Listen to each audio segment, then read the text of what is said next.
On the other hand, a more black and white view of the world, where this stuff is true over here, and this stuff over here is just not true, isn't that what leads to conflict and arguments and divisions? I reckon that kind of thinking is one of the reasons that spirituality is a big thing these days. Not many people want to say they're religious in this country compared to what they used to, but loads more people want to say they're spiritual. They believe in something bigger than themselves, something transcendent. They're spiritual people, but they're not religious. And one of the great things about spirituality is it's very vague, and no one really knows what it means. And that means that it's very hard to have a fight about, because, I'm spiritual. It's just a kind of a nice thought. And for lots of people in our culture, that makes it the perfect way to do religion. But Christianity is really different, and Christians are really different, because Christians think that everybody needs to be a Christian, even the sincere people of other faiths, even the really good people who aren't Christians. They should change their beliefs and become Christians. So our culture is trying to be really inclusive, and that's why people say all religions lead to God, but Christianity seems really exclusive. Only Christianity is truly true. Only Christianity leads to God. And that kind of language might make us squirm or uncomfortable. It sounds hugely intolerant. And Jesus, we've thought about that saying of his, doesn't he? He says things in a way that we'd really hesitate to say to our friends. No one comes to the Father except through me. So I'm planning to do two things in the next few minutes. The first is to show what the Bible means and what Jesus means when he makes such exclusive claims. No one comes to the Father except through me. And the second is to think about whether that kind of Christianity is a good thing, or whether it will lead to intolerance and exclusion. And I hope to convince you that Christianity is actually the most inclusive way of thinking and living that you can imagine. So first, can I get you to look at the bit of the Bible that Dee read for us? Page 1096. I'm just going to read verse 11 and verse 12 again from Acts 4. It says, he, Jesus, is the stone you builders rejected, which has become the capstone or the cornerstone.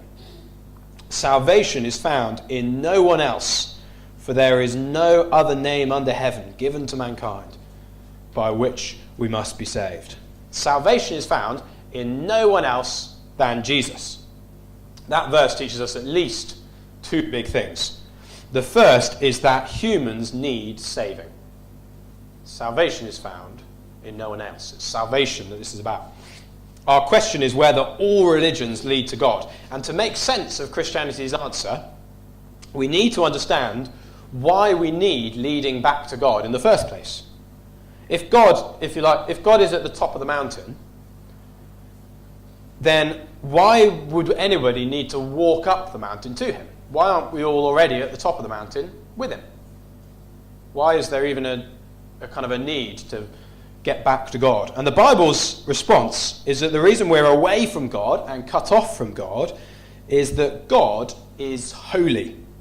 His character is perfect holiness, and we are not like him. So God is perfect, infinite love. He's pure, he's holy. And to live with him, we'd need to be people who loved perfectly. Loved God and loved other people like we love ourselves. And none of us do. That's why the world is not the perfect place God designed it to be. In God's eyes, our lack of love is evil. In every human heart is evil. And our great problem, according to the Bible, the great threat to human history, is that one day the holy, loving God will cleanse his universe of all evil. And that's why this verse in Acts 4 assumes that we need salvation. We deserve justice and judgment from God for the way that we live and love. But the second verse, and this is the second thing that the verse teaches, which is very, very good news, is that Jesus is the Saviour. Do you see how that's kind of implied? Salvation is found in no one else, for there is no other name under heaven given to mankind by which we must be saved. We must be saved, and salvation is found in Jesus. Why is Jesus the one who can save? And why is he the only one who can save? Well, this is the centre, isn't it? The very right bang in the heart of the good news of Christianity, because it is Jesus' death that saves. So it's not his moral example or his teaching about God that we most need. It's his death. Jesus is the perfect Son of God, come down from heaven. He became a human being about 2,000 years ago so that he could die the death that we deserved, so that he could take the justice that unholy people like us had coming to us. And after Jesus died, he came alive again and promised never-ending life to everyone who believes in him. And that is what makes Christianity different to every other religion. Jesus died for us. God didn't stay on top of the mountain. He loves us so much that he came down the mountain and died in our place. It's his death that makes Jesus the only way to God. We'll never understand what Christianity is saying in answer to this question, do all religions lead to God? Unless we get that. It's Jesus' death that makes him the way to God. That is what the slightly weird verse 11 is about. The stone you builders rejected has become the capstone or the cornerstone. So that is imagery from a kind of an ancient building site where they've got these big stones out of the quarry, and there are good stones and there are bad stones. And to pick the cornerstone, they need to pick the best stone they could find to be the cornerstone. But the stone in verse 11, that's rejected. There's no use. Maybe it's got dodgy corners or something.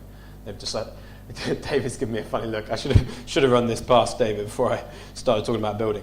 But come back after the stone's been thrown out. This one's no use as a cornerstone, they're saying. But come back a bit later to that same building site and look for which one did they pick as the cornerstone in the end. And shock horror, they picked the one that was rejected. The stone that was rejected has become the cornerstone. And the point that's being made in Acts 4 is that, like that stone, Jesus was rejected by his own people.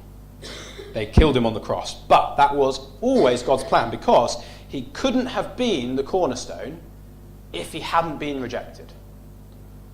Does that make sense? Why is Jesus the cornerstone, the one that the whole building has to be built on? Why is he the only one who can lead us back to God?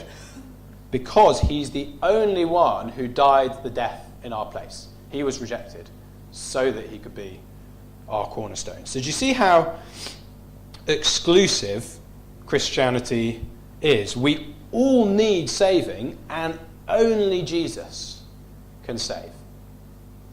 Believing in Jesus leads you to God. It saves you. But every other religion is a false way to God. It has to be, because nothing other than Jesus' death can save us. So that is part one of two parts, if you like. So far, I think we've basically been seeing something of how exclusive Jesus' claims are. And so the second half of what we need to do is ask, what on earth should we make of this very exclusive seeming Christianity?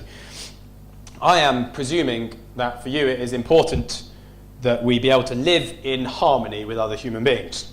We want to be able to get on with people with humility and with kindness and respect, whether they're our friends and family or people that we've never met.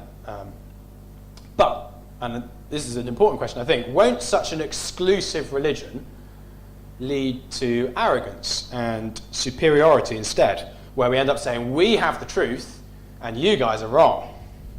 We're saved and you're not? Isn't that the kind of intolerance that marginalises people, or even on a really big scale ends up in religious wars and crusades and things like that? I think that's why a very common 21st century response to religion is to say you can believe whatever you like in private, but in public and in the workplace, you'd better leave Christianity at the door. It's just going to, that kind of thinking you're right is just going to cause all kinds of chaos and division. Christians are certain that everybody needs Jesus to be saved, but our culture is really suspicious of that kind of certainty. Most people think that religious certainty makes humility harder. See that? That Christians believing what we do about Jesus makes it harder for us to be humble people. able to get on with our neighbours and love them well. So there's the famous story, you may well have heard it, of the elephant and the blind men. You heard about the elephant and the blind men? There's a whole load of blind people. You're going to hear it now, don't worry if you haven't. The whole load of blind people who are approaching an elephant and asked to describe what they think an elephant's like. They've never seen one, but they're approaching this elephant, and one of them reaches the side of the elephant. And they feel the side, and they say an elephant is like a wall. It's kind of flat and big and rough. And somebody else gets hold of the trunk of the elephant and says, no, an elephant's not like a wall, an elephant's like a snake. Somebody else wraps their arm around the leg of the elephant and says, no, an elephant is like a tree trunk. And somebody else at the tail of the elephant says, no, you're all wrong, an elephant is like a rope. And these four blind men, the point of the story is supposed to teach us, well, we're supposed to see, I guess, that each of the blind men is only seeing a part of the elephant, a part of the truth of what the elephant's like. And so the story goes, the point is that each religion only sees a part of the truth. So I don't know, Islam's got hold of God's tail, and Buddhism's got hold of the trunk, or something like that. It sounds a very humble thing to believe. Each religion sees only part of the truth. We're all worshipping the same God, but in different ways. Jesus is just one way. So don't be so arrogant and dismissive as to think that you're the one who sees the whole elephant. Each religion sees just a part of the truth. But it's not actually, rather like this mountain thing before, it's not actually quite as humble as it sounds. Because when you think about it, the only people who could know that the blind men are each feeling a different part of the same animal, the only people who can really know what's going on are the people who aren't blind, but who can see the whole elephant. So the person telling the story, to tell the story, has to be able to see the whole elephant, don't they? So the person who says every religion is just seeing a part of the truth is actually the one who considers themselves superior to all those people who just see a part of the truth, because they think they can see.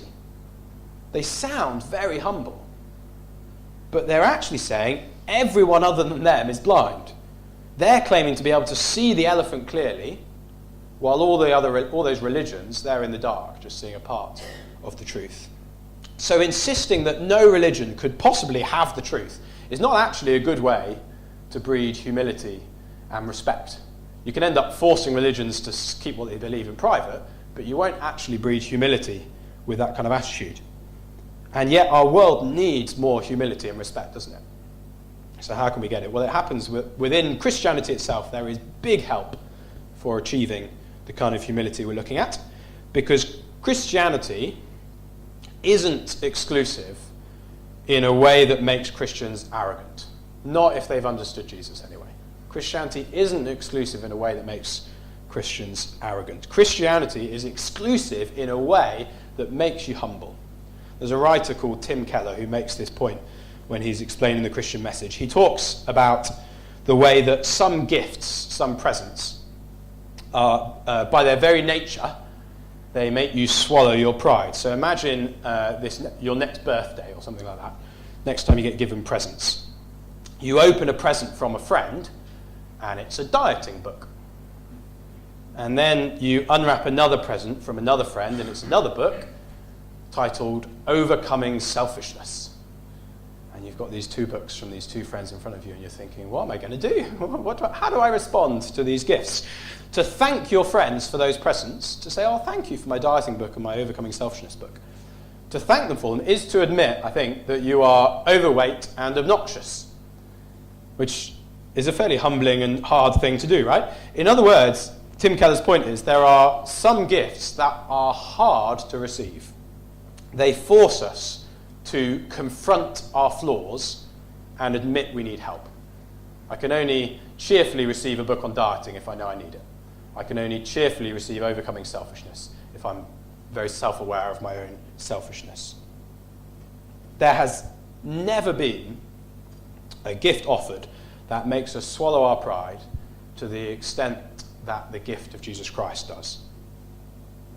Jesus' death proves that our unholiness is so great and so embedded within us that we are utterly unable to save ourselves.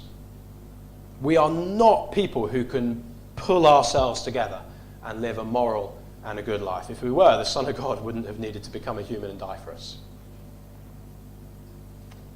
You see, you can't be saved by Jesus unless you realize your deep unholiness. Jesus is an utterly humbling Saviour, and that gives Christians a rock-solid basis for respecting people of other faiths and none. We are not superior to them. We are equal in status and identity as human beings. All of us dignified by being made by God, and all of us brought low by our unholiness. Most people in our culture think that if there is a God, then a good life is how you get to him. That is what religions teach too. Moral improvement will get you to God. So most religions are set up in a way where you have to try and be superior to everybody else. You're trying to climb a ladder to God. And so you're excluded if you're a moral failure. No room for people who can't manage to live a good life. And our culture, if you think about it, 21st century Britain and the West, works in pretty much the same way. You are fine and a respected part of society if you live by the 21st century moral code, and you are out of 21st century society if you are a bigot or a Harvey Weinstein or something horrific like that. We don't burn you or anything like we used to do with witches. Nowadays we shun you and we Twitter shame you, or we do something like that. The moral failures in 21st century society are out, aren't they? We're really good at spotting the moral failures and going, that is awful. They're not with us. So in society in general, living a respectable life is the way to be included. And Christianity turns all of that on its head. Because you see, you can't be included by living a good life. God is too holy. He is too perfect. We couldn't get ourselves included by living a moral life. We can't get ourselves up that mountain to God's holiness. But Jesus came down and died to get us there. And so Jesus can save anyone who believes in him. In other words, no one is excluded by Jesus. Even Harvey Weinstein is included by Jesus if he turns to him for forgiveness. A lot of people think that it's the exclusiveness of Christianity that's most offensive. Jesus says, no one comes to the Father except through me. But actually, the thing that tends to really offend people about Jesus is how inclusive he is. Jesus doesn't divide the world between good people and bad people. He says we're all unholy and we all need saving. And he welcomes anyone who will come to him. So the best person you can think of and the worst person you can think of would all be included on the same terms, if and only if they'll come to Jesus for salvation. So no one gets in through the side door. Even Mother Teresa needed Jesus to die for her unholiness. And so no one gets in through the side door, and nobody gets turned away from the front door. Jesus forgives everyone who believes in him. So Christianity ends up being the most inclusive religion imaginable. Let me try and tie all this together before we pause for questions. We're asking, do all religions lead to God? And the short answer is no. Salvation is found in nobody but Jesus. We needed him to die for us.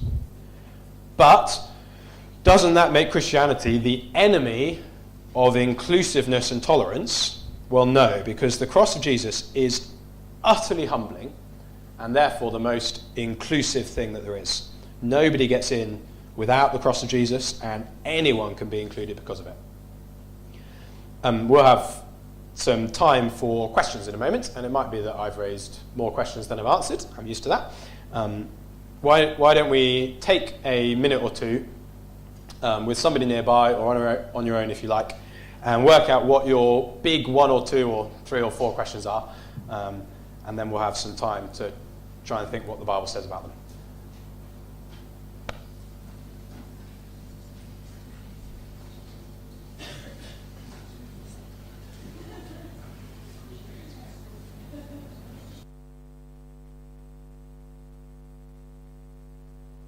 Cool. Anyone who wants to kick us off? Who's got a question there?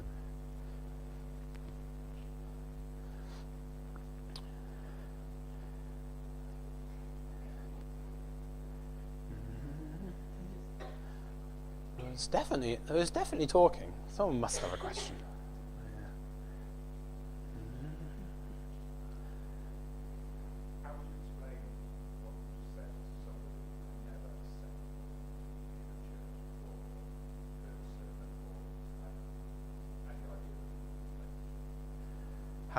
How could we explain? 5-minute conversation in a pub. How do we explain this? I think if you've got 5 minutes, you want to explain what Jesus did. So the heart of the whole answer is that we needed Jesus to die for us, and that is not only the logical heart of the answer; it's also the emotional heart of the answer, because the emotional problem with this is it seems so exclusive and therefore a bit cold and heartless. But actually the cross shows where God is not being unloving in providing one way to be saved. God is being so loving that he's willing to send his son to provide any way to be saved. So I guess if somebody's never heard about Jesus, 5 minutes in a pub, I would just focus on the positive of what Jesus offers. He doesn't offer moral improvement like every other religion. He offers free forgiveness and grace, and a way to God. And if Jesus is right, then every other religion has to be wrong. Is I think where I'd start.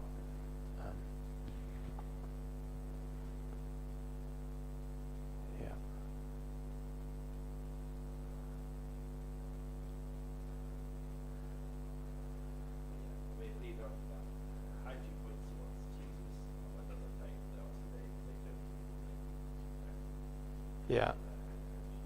How do you point people to Jesus from another faith? I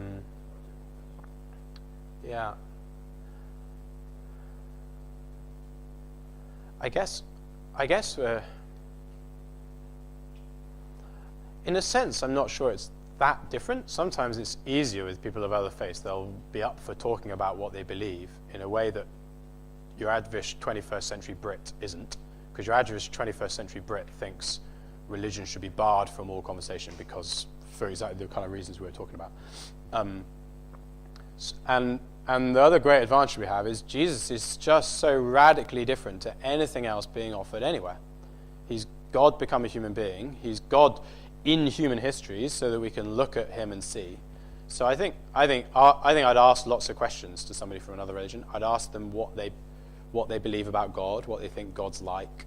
I try and understand what they think they need to do to get to God as much as possible. And then I try and find ways to show in conversation and in life how much better what Jesus is offering is. And then our desperate hope is, right, that they look at Jesus for long enough to see that the evidence all stacks up, that he's the risen Son of God. I don't... Andrew, do you have more wisdom on that? There's a microphone near you if you do.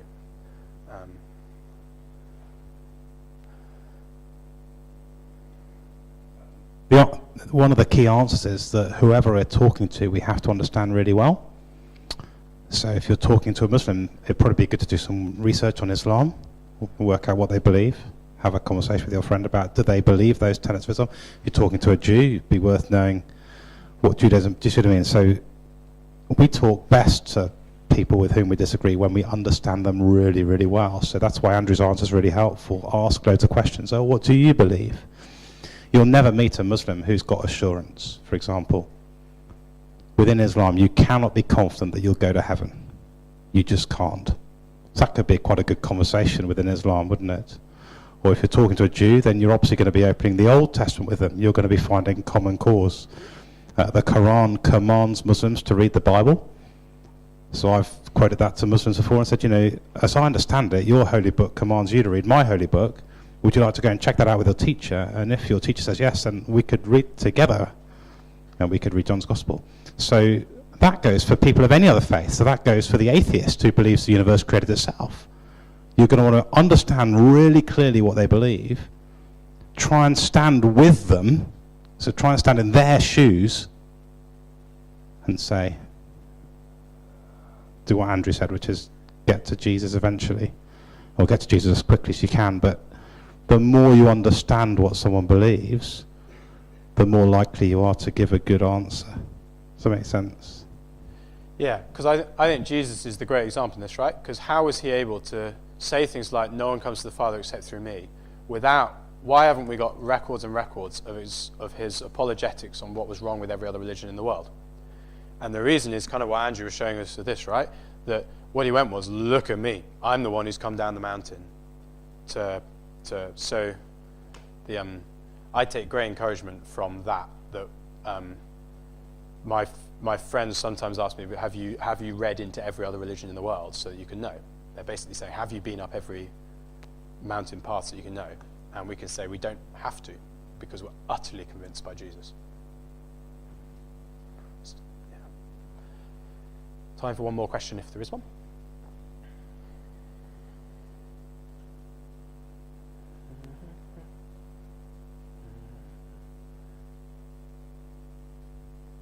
Can't see if that's the question or not. No. Cool. I will close in prayer, and then we'll have more time to hang around and chat.